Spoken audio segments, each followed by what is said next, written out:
नमस्कार। दोपहर समाचार में आपका स्वागत है।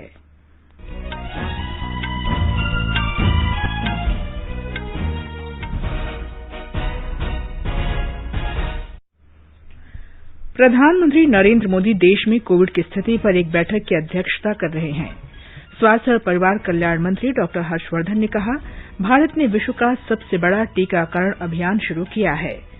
मंत्रिमंडल सचिव ने मेडिकल ऑक्सीजन की उपलब्धता पर चर्चा के लिए 10 राज्यों और 1 केंद्र शासित प्रदेश के मुख्य सचिवों की बैठक बुलाई। राष्ट्रीय राजधानी दिल्ली में आज रात से 6 दिन का लॉकडाउन, आवश्यक सेवाएं जारी रहेंगी। देश में कोविड के 2,73,000 से अधिक नए मामले। कोविड योद्धाओं के लिए प्रधानमंत्री गरीब कल्याण पैकेज बीमा पॉलिसी के दावों का निपटारा इस साल 24 अप्रैल तक जारी रहेगा। उत्तर प्रदेश के 20 जिलों में पंचायत चुनाव के दूसरे चरण का मतदान जारी। पश्चिम बंगाल में विधानसभा चुनाव के छठे चरण का प्रचार आज शाम समाप्त हो जाएगा। मतदान के 72 घंटे पहले प्रचार पर रोक। वायुसेना प्रमुख air chief marshal Rakesh Bhadauria France की 5 दिन की आधिकारिक यात्रा पर। हांगकांग ने कोविड के बढ़ते मामलों को देखते हुए भारत से आने वाली सभी उड़ानों पर कल से 14 दिन के लिए रोक लगाई। और आईपीएल क्रिकेट में आज चेन्नई सुपर किंग्स का मुकाबला राजस्थान रॉयल्स से होगा।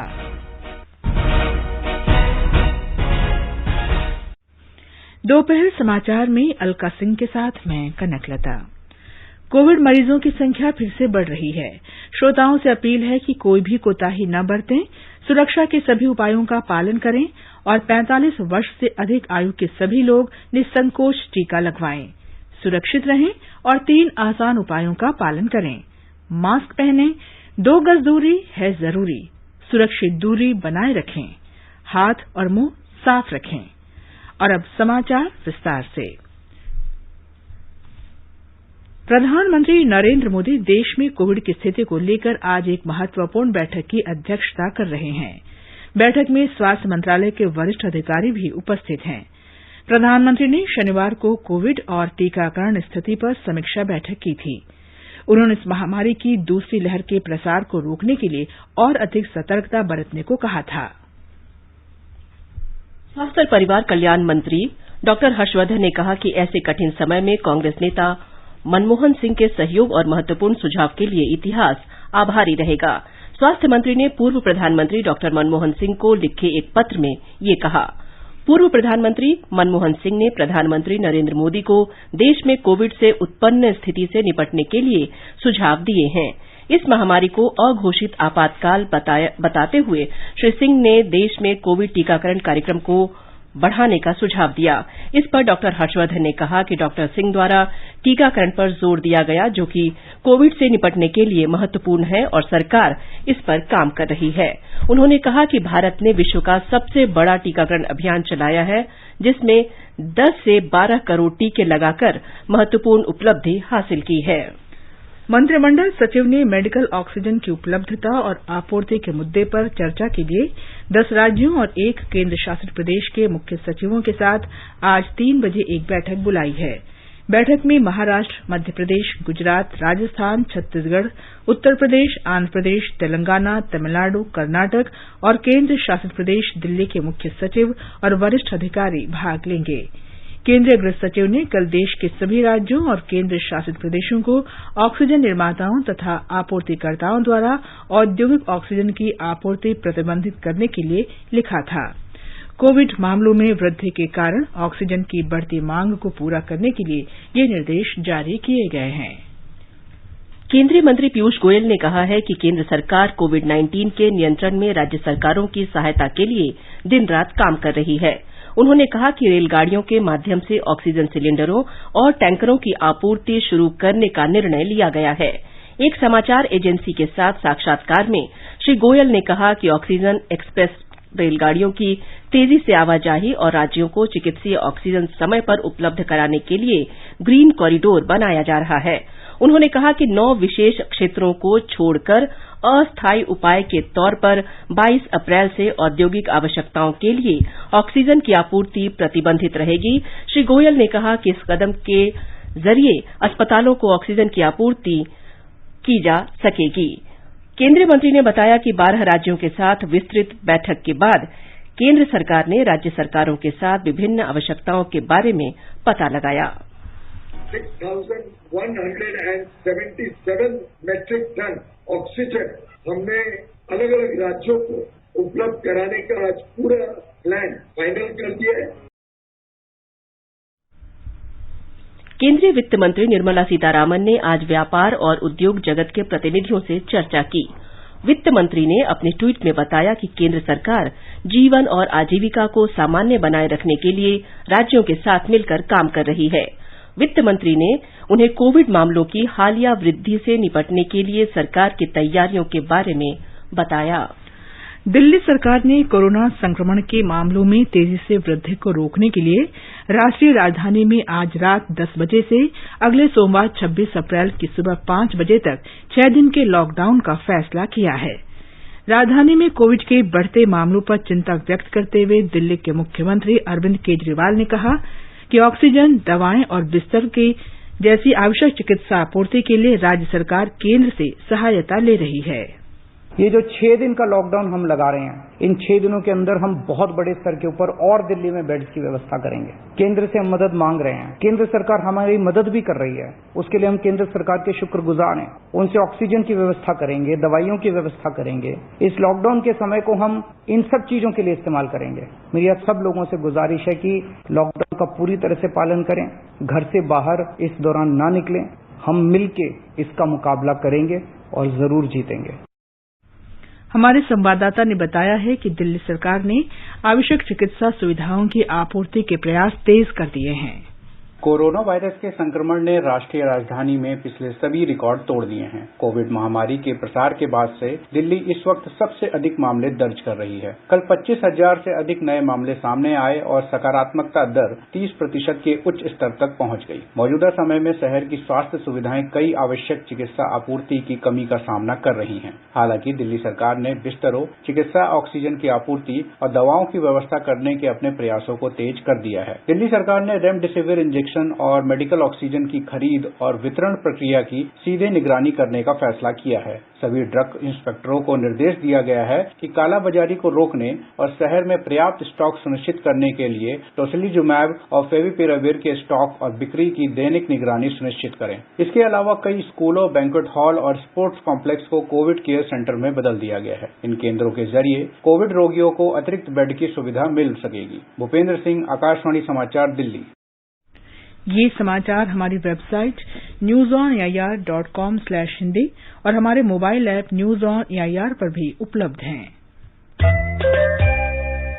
चलो मिलकर एक शुरुआत करें, चलो एक फैसला आज करें, मास्क नहीं तो टोकेंगे, कोरोना को रोकेंगे, चलो एक इरादा करते हैं, चलो कुछ वादा करते हैं, मास्क नहीं तो टोकेंगे, कोरोना को रोकेंगे। दोपहर समाचार में आपका फिर स्वागत है। देश में अब तक 12 करोड़ 38 लाख से अधिक कोविड टीके लगाए जा चुके हैं। केंद्रीय स्वास्थ्य मंत्रालय ने कहा है कि पिछले 24 घंटों के दौरान 12,30,000 टीके लगाए गए। इस बीच कल 2,73,810 नए संक्रमित मामलों की पुष्टि हुई है। इसे मिलाकर देश में संक्रमित लोगों की संख्या बढ़कर 1 करोड़ 50 लाख से अधिक हो गई है। स्वास्थ्य मंत्रालय ने कहा है कि कल 1,619 लोगों की संक्रमण से मृत्यु हुई है। इसे मिलाकर देश में संक्रमण से मरने वालों की संख्या 1,78,000 से अधिक हो गई है। भारतीय आयुर्विज्ञान अनुसंधान परिषद ने कहा है कि पिछले 24 घंटों के दौरान 13,56,000 से अधिक कोविड नमूनों की जांच की जा चुकी है। अब तक देश में 26 करोड़ 78 लाख कोविड नमूनों की जांच की जा चुकी है। महाराष्ट्र सरकार ने दिल्ली, राजस्थान, उत्तराखंड, गुजरात, गोवा और केरल को कोविड महामारी के लिए संवेदनशील मानते हुए इन राज्यों से आने वाले लोगों के लिए कड़े दिशा निर्देश जारी किए हैं। ब्यौरा हमारे संवाददाता से। महाराष्ट्र सरकार की ब्रेक द चेन पहल के तहत राज्य ने एसओपी जारी किए हैं। यात्रियों के लिए मास्क पहनना, सामाजिक दूरी बनाए रखना आदि अनिवार्य कर दिया गया है, जिसे न मानने पर सख्त जुर्माना लगाया जाएगा। इसके अलावा संबंधित अधिकारियों को यह भी निर्देश दिया गया है कि वे इन राज्य से आने वाले यात्रियों के लिए सभी स्टेशनों पर एक विशेष थर्मल स्क्रीनिंग और अलग निकास द्वार सुनिश्चित करें। रेलवे से ये कहा गया है कि इन राज्य से आने वाले यात्रियों की सूची वह सभी गाड़ी की शुरुआती स्टेशन से छूटने के 4 घंटे पहले स्थानीय आपदा प्रबंधन के साथ साझा करे। इसके अलावा स्थानीय आपदा प्रबंधन आने वाले यात्रियों की आगे की यात्रा के लिए MSRTC या स्थानीय बस ट्रांसपोर्ट अधिकारियों के साथ योजना बनाए। यात्रियों को यात्रा के 48 घंटे के भीतर RT-PCR या नकारात्मक परीक्षण की आवश्यकता होगी और संगरोध के लिए यात्रा समाप्त होने पर 15 दिन घर पर रहना होगा। देवप्रिय भट्टाचार्य जी, आकाशवाणी समाचार, मुंबई। छत्तीसगढ़ में कोरोना के प्रसार को रोकने के लिए राज्य सरकार कई कदम उठा रही है। कोरोना के रोगियों के उपचार के लिए इंतजाम कड़े किए गए हैं। राज्य के दूरदराज के इलाकों में स्वास्थ्य सुविधाएं बढ़ाने पर जोर दिया जा रहा है। टीकाकरण अभियान के साथ साथ कोविड देखभाल केंद्र, क्वारंटीन सेंटर और जांच सुविधा पर विशेष ध्यान दिया जा रहा है। राज्य के स्वास्थ्य मंत्री टीएस सिंहदेव ने बताया कि सरकारी अस्पतालों में ऑक्सीजन सुविधा सहित बिस्तरों के पर्याप्त इंतजाम हैं।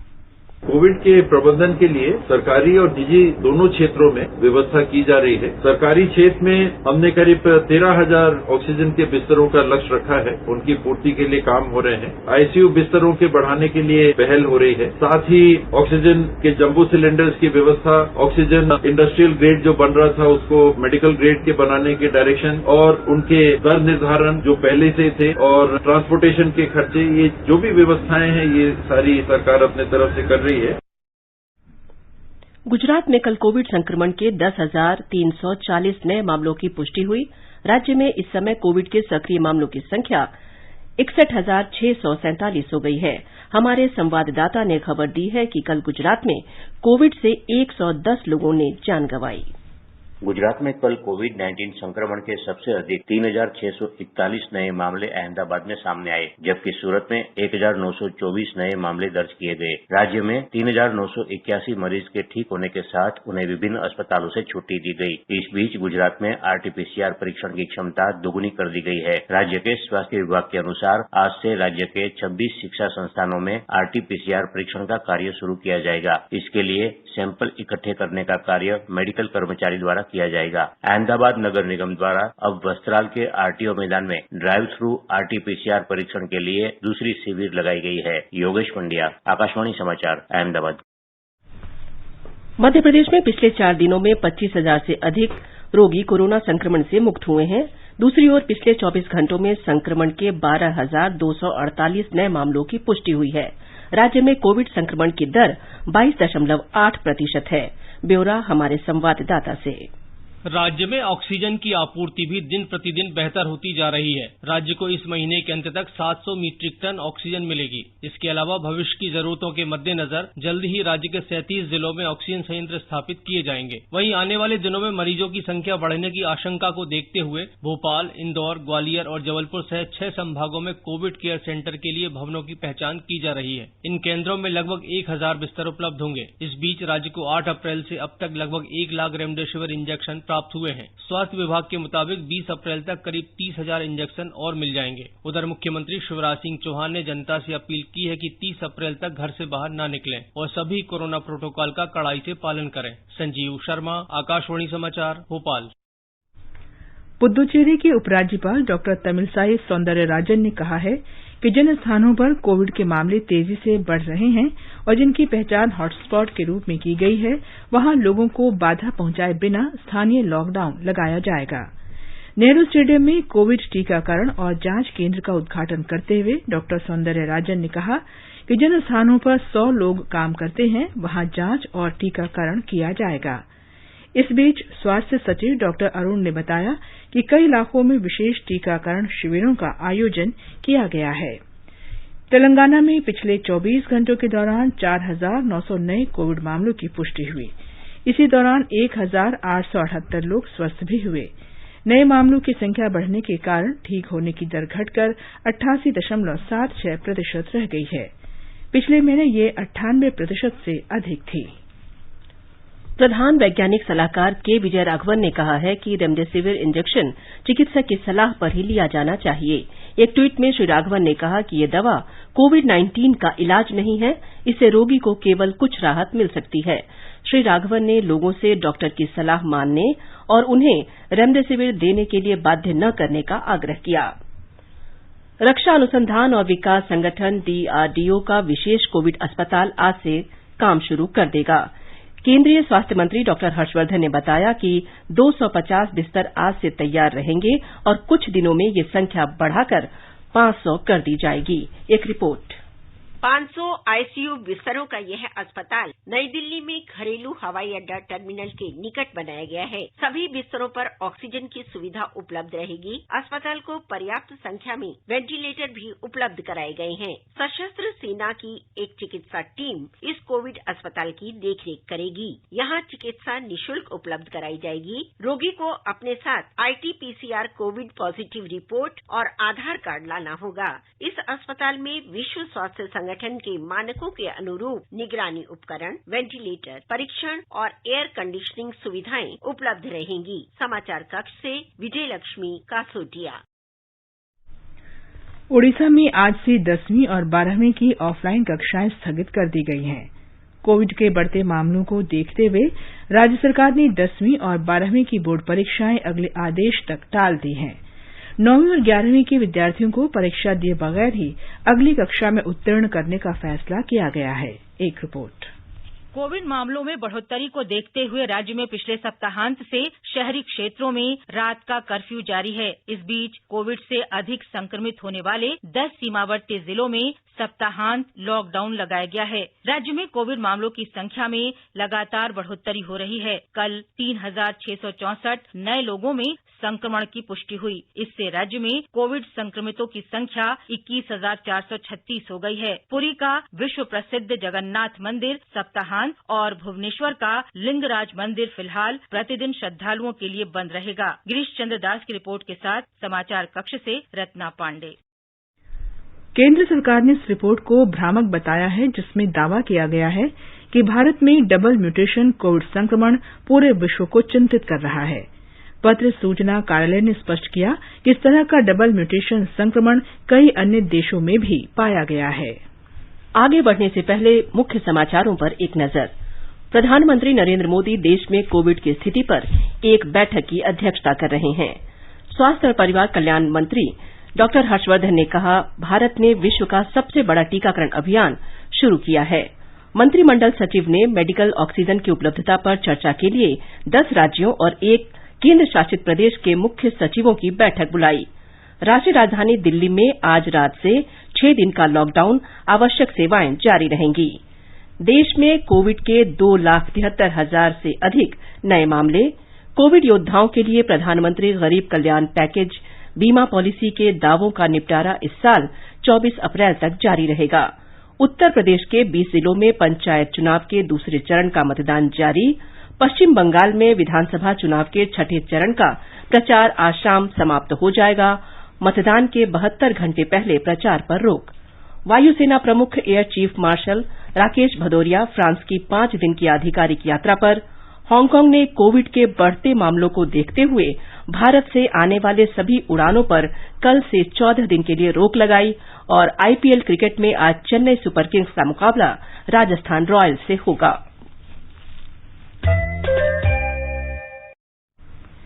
केंद्र सरकार ने कहा है कि प्रधानमंत्री गरीब कल्याण पैकेज बीमा पॉलिसी के दावों का निपटारा इस साल 24 अप्रैल तक जारी रहेगा। इसके बाद कोविड योद्धाओं के लिए एक नई बीमा पॉलिसी प्रभावी होगी। इस पॉलिसी के तहत कोविड योद्धाओं को 50 लाख रुपए का जीवन बीमा कवर प्रदान किया जाता है। बीमा कंपनी द्वारा अब तक 287 दावों का भुगतान किया गया है। इस योजना ने कोविड से लड़ने वाले स्वास्थ्य कार्यकर्ताओं के मनोबल को बढ़ाने में एक महत्वपूर्ण भूमिका निभाई है। कोविड के बढ़ते मामलों को देखते हुए हांगकांग ने भारत से आने वाली सभी उड़ानों पर 20 अप्रैल से 14 दिन के लिए प्रतिबंध लगा दिया है। इसी तरह का प्रतिबंध पाकिस्तान और फिलीपींस से आने वाली उड़ानों पर भी लगाया गया है। इससे पहले हांगकांग ने मुंबई से आने वाली विस्तारा की एक उड़ान पर प्रतिबंध लगाया था। उत्तर प्रदेश में पंचायत चुनाव का दूसरा चरण आज होगा। राज्य के 20 जिलों में सुबह 7 बजे से मतदान शुरू हुआ और शाम 6 बजे तक चलेगा। आज लखनऊ, वाराणसी, आजमगढ़, इटावा, चित्रकूट, बागपत, मुजफ्फरनगर, गौतमबुद्ध नगर, बिजनौर, अमरोहा, बदायूं, एटा, मैनपुरी, कन्नौज, ललितपुर, प्रतापगढ़, सुल्तानपुर, लखीमपुर खीरी, गोंडा और महाराजगंज में वोट डाले जा रहे हैं। राज्य निर्वाचन आयोग ने कोविड एहतियाती उपायों का कड़ाई से पालन करने का निर्देश जारी किया है। उत्तर प्रदेश पंचायत चुनाव 4 चरणों में कराया जा रहा है। 15 अप्रैल को वोट डाले जा चुके हैं। आज के बाद इस महीने की 26 और 29 तारीख को मतदान होगा। वोटों की गिनती 2 मई को होगी। पश्चिम बंगाल में विधानसभा चुनाव के छठे चरण का चुनाव प्रचार आज शाम समाप्त हो जाएगा। कोविड के बढ़ते मामलों के मद्देनजर चुनाव आयोग ने विधानसभा चुनावों के शेष 3 चरणों के लिए प्रचार अभियान के समय को कम करने का निर्णय लिया। शाम 7 बजे से सुबह 10 बजे तक चुनाव प्रचार पर रोक रहेगी। इसके अलावा मतदान से 48 घंटे पहले चुनाव प्रचार बंद करने की अवधि को अब बढ़ाकर 72 घंटे कर दिया गया है। आयोग ने नेताओं, प्रचारकों और उम्मीदवारों द्वारा कोविड दिशा निर्देशों के बार-बार उल्लंघन को गंभीरता से लिया है। राज्य की कुल 294 विधानसभा सीटों में से 180 के संबंध में मतदान प्रक्रिया पहले ही पूरी हो चुकी है। वायुसेना प्रमुख air chief marshal Rakesh Bhadauria 5 दिन की आधिकारिक यात्रा पर आज फ्रांस के लिए रवाना हुए। उनकी यात्रा के दौरान दोनों वायुसेनाओं के बीच संपर्क मजबूत करने के संभावित उपायों पर विचार विमर्श होगा। वे फ्रांस के वरिष्ठ सैन्य नेतृत्व के साथ बैठक करेंगे और वायुसेना केंद्रों का दौरा करेंगे। भारत और फ्रांस की वायुसेनाओं के बीच हाल के वर्षों में सहयोग काफी बढ़ा है। जम्मू कश्मीर के शोपियां जिले के जिपोरा इलाके में सुरक्षा बलों और आतंकवादियों के बीच आज मुठभेड़ हुई। ताजा समाचार मिलने तक मुठभेड़ जारी थी। ये समाचार आकाशवाणी से प्रसारित किए जा रहे हैं। ताजा समाचार जानने के लिए आप हमारे Twitter handle @AIR News Hindi को फॉलो कर सकते हैं।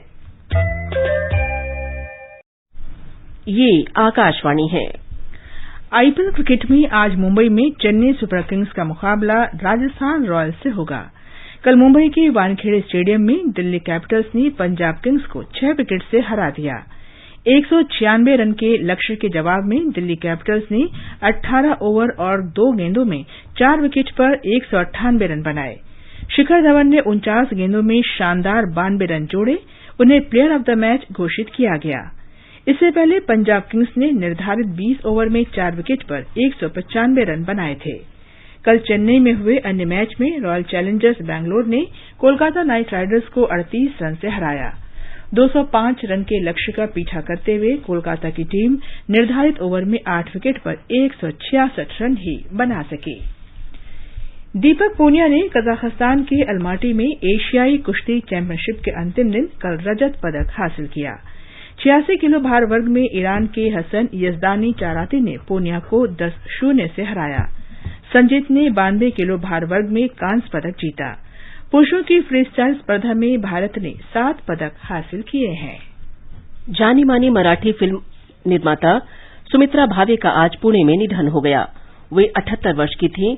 उनकी लघु फिल्म बाई और पानी काफी लोकप्रिय रही। इसके अतिरिक्त उन्होंने दोगी, वास्तु पुरुष, देवरई और बाधा जैसे कथाचित्र भी बनाए।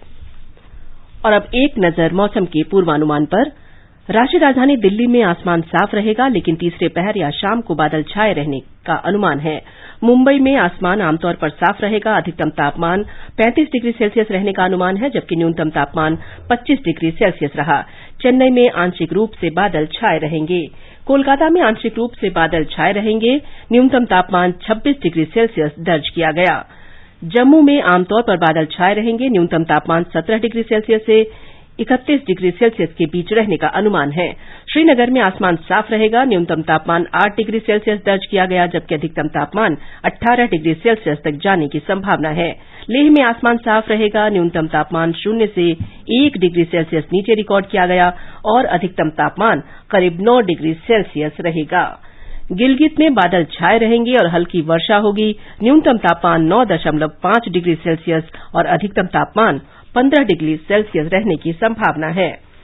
मुजफ्फराबाद में आसमान साफ रहेगा। अधिकतम तापमान 25 डिग्री सेल्सियस के आसपास रहेगा। न्यूनतम तापमान 11 डिग्री सेल्सियस दर्ज किया गया। देहरादून में आसमान साफ रहेगा। अधिकतम तापमान 35 डिग्री सेल्सियस तक जा सकता है। न्यूनतम तापमान 16 डिग्री सेल्सियस दर्ज किया गया। चंडीगढ़ में आसमान साफ रहेगा। 1 या 2 स्थानों पर वर्षा होने का अनुमान है। न्यूनतम तापमान 20 डिग्री सेल्सियस रिकॉर्ड किया गया। अधिकतम तापमान 37 डिग्री सेल्सियस के आसपास रहेगा। हैदराबाद में आंशिक रूप से बादल छाए रहेंगे। तापमान 25 से 38 डिग्री सेल्सियस के बीच रहेगा। पटना में आसमान साफ रहेगा और तापमान 22 से 39 डिग्री सेल्सियस के बीच रहेगा। गुवाहाटी में आमतौर पर बादल छाए रहेंगे। 1 या 2 स्थानों पर गरज के साथ छींटे पड़ सकते हैं।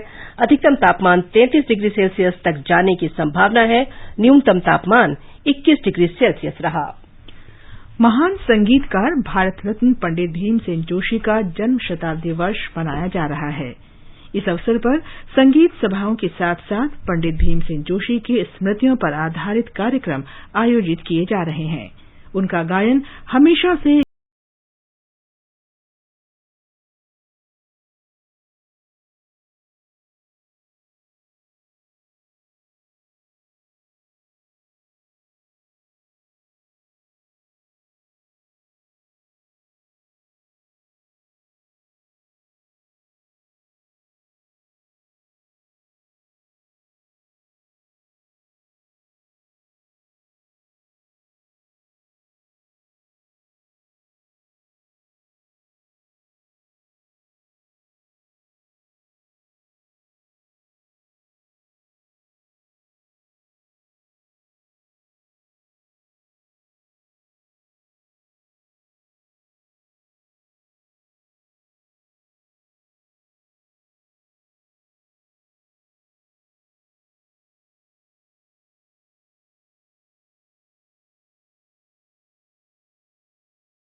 पर्यटन और संस्कृति मंत्री प्रहलाद सिंह पटेल ने कल रामायण पर पहली ऑनलाइन प्रदर्शनी का उद्घाटन किया। श्री पटेल ने कल विश्व विरासत दिवस 2021 के अवसर पर एक webinar India's heritage powering tourism को संबोधित किया। ऑनलाइन प्रदर्शनी में नई दिल्ली स्थित राष्ट्रीय संग्रहालय के भारत के विभिन्न कला स्कूलों से 39 लघु चित्रों के संग्रह को दिखाया गया है। श्री पटेल ने कहा कि भारत में मंदिरों, नृत्य, संगीत और शास्त्रों की एक अनूठी विरासत है जो दुनिया में कहीं भी नहीं पाई जा सकती। उन्होंने कहा कि आगामी पीढ़ियों के लिए इन अमूल्य विरासतों की रक्षा करना एक सामूहिक जिम्मेदारी है और इसके लिए सामुदायिक भागीदारी और जागरूकता पर नए सिरे से ध्यान देने की आवश्यकता है। श्री पटेल ने कहा कि युवा पीढ़ी की यह जिम्मेदारी है कि वो उचित तथ्यों और घटनाक्रमों के साथ देश की विशाल विरासत को बढ़ावा देने के कार्य को आगे बढ़ाए। भारतीय जनता पार्टी अध्यक्ष जेपी नड्डा ने देश में कोरोना संक्रमण में बढ़ोतरी के बीच पार्टी कार्यकर्ताओं से अपना बूथ कोरोना मुक्त अभियान शुरू करने को कहा है। उन्होंने सभी पार्टी पदाधिकारियों और कार्यकर्ताओं से सैनिटाइजेशन, साफ सफाई और लोगों के बीच जागरूकता लाकर संक्रमण की रोकथाम के लिए व्यापक अभियान चलाने का आग्रह किया। श्री नड्डा ने पार्टी के राष्ट्रीय पदाधिकारियों और प्रदेश इकाई अध्यक्षों के साथ वर्चुअल बैठक में देश में कोविड स्थिति पर विचार विमर्श किया और ये सुनिश्चित करने को कहा कि लोग कड़ाई से एहतियाती उपायों का पालन करें। अंत में मुख्य समाचार एक बार फिर। प्रधानमंत्री नरेंद्र मोदी देश में कोविड की स्थिति पर एक बैठक की अध्यक्षता कर रहे हैं। स्वास्थ्य तथा परिवार कल्याण मंत्री डॉक्टर हर्षवर्धन ने कहा, भारत ने विश्व का सबसे बड़ा टीकाकरण अभियान शुरू किया है। मंत्रिमंडल सचिव ने मेडिकल ऑक्सीजन की उपलब्धता पर चर्चा के लिए 10 राज्यों और 1 केंद्र शासित प्रदेश के मुख्य सचिवों की बैठक बुलाई। राष्ट्रीय राजधानी दिल्ली में आज रात से 6 दिन का लॉकडाउन, आवश्यक सेवाएं जारी रहेंगी। देश में कोविड के 2,73,000 से अधिक नए मामले। कोविड योद्धाओं के लिए प्रधानमंत्री गरीब कल्याण पैकेज बीमा पॉलिसी के दावों का निपटारा इस साल 24 अप्रैल तक जारी रहेगा। उत्तर प्रदेश के 20 जिलों में पंचायत चुनाव के दूसरे चरण का मतदान जारी। पश्चिम बंगाल में विधानसभा चुनाव के छठे चरण का प्रचार आज शाम समाप्त हो जाएगा। मतदान के 72 घंटे पहले प्रचार पर रोक। हांगकांग ने कोविड के बढ़ते मामलों को देखते हुए भारत से आने वाली सभी उड़ानों पर कल से 14 दिन के लिए रोक लगाई। इसके साथ ही दोपहर समाचार का ये अंक समाप्त हुआ। नमस्कार।